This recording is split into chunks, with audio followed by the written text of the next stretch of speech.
हम special status की बात करते हैं, आप हमें देते नहीं हैं। हम बात करते हैं आपसे बाढ़ से मुक्ति हाई डैम की, आप देते नहीं हैं। हम बात करते हैं आपसे सुपौल से मधेपुरा से डायरेक्ट ट्रेन की, सहरसा से राजधानी की। हम बात करते हैं एम्स की, आप स्पेशल स्टेटस नहीं देंगे तो हमारी लड़ाई तो आर पार की शुरू हो चुकी है।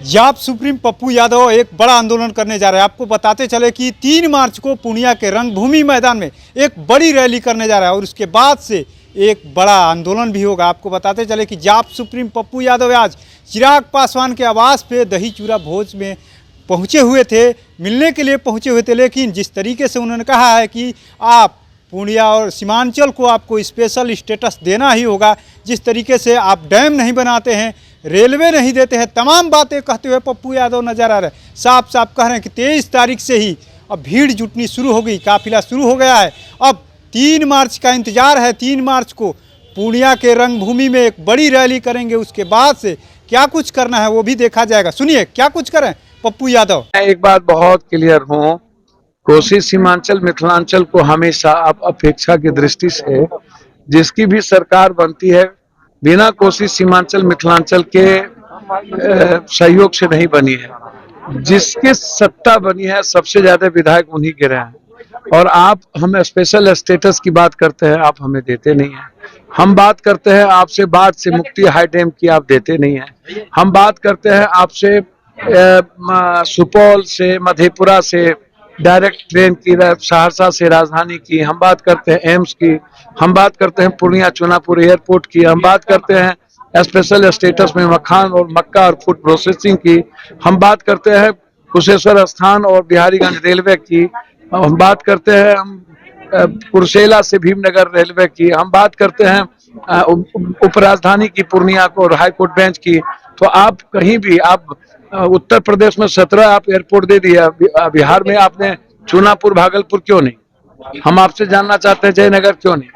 जितनी रेलवे हम ले गए, जितना एनएच, उसके बाद एनएच आपने क्यों नहीं दिया? बिहार को अभी तक 6 लेन आपने क्यों नहीं दिया, क्यों नहीं बनाया? तो इसीलिए यदि आप स्पेशल स्टेटस नहीं देंगे तो हमारी लड़ाई तो आर पार की शुरू हो चुकी है। और 3 मार्च को हमारी रैली होगी रंगभूमि मैदान में 5 लाख की। और 3 मार्च के बाद हम आगे बढ़ेंगे।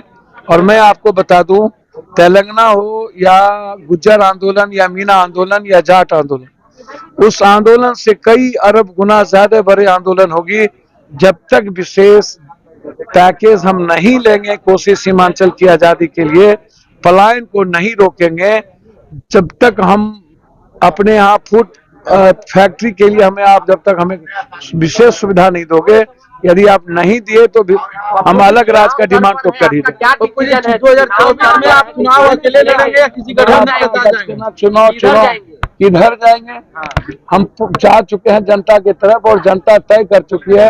जनता तय करेगी कोसी सीमांचल का 3 मार्च को कि पप्पू यादव को दिल्ली पटना देखना है कि दिल्ली पटना को पप्पू यादव को देखना। 2024 में अकेले लड़ेंगे चुनाव भैया, आप हम ही ना अकेले लड़ने की हिम्मत है बिहार में, तो आप अभी हड़बड़ा क्यों रहे हैं? आप इंतजार करिए। 3 मार्च के बाद आप हमसे पूछिएगा कि हम कहाँ लड़ेंगे, कहाँ नहीं लड़ेंगे। लेकिन यह तय है कि कोसी सीमांचल हमारी खून और मिट्टी है, हमें उससे कोई अलग नहीं कर सकता। और आप समझ लीजिए कि पूर्णिया 23 तारीख से प्रणाम पूर्णिया का कैंपेन शुरू होगा।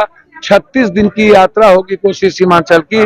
3 मार्च को हम कोसी सीमांचल की आजादी की लड़ाई शुरू करेंगे और ये लड़ाई आर पार की होगी।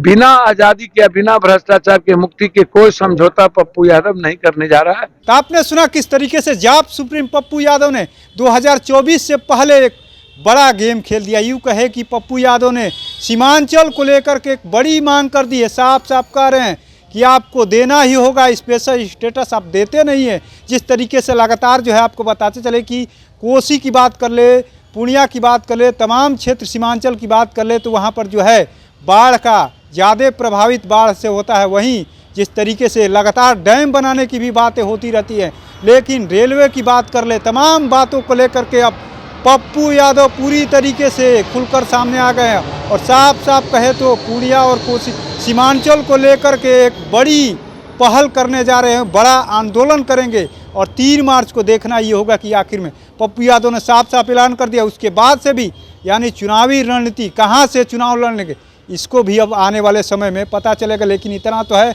कि पप्पू यादव ने एक बड़ा प्लान तैयार कर लिया है, सीमांचल को स्पेशल स्टेटस दिलाने के लिए अब लंबी लड़ाई के लिए तैयार हो गए हैं।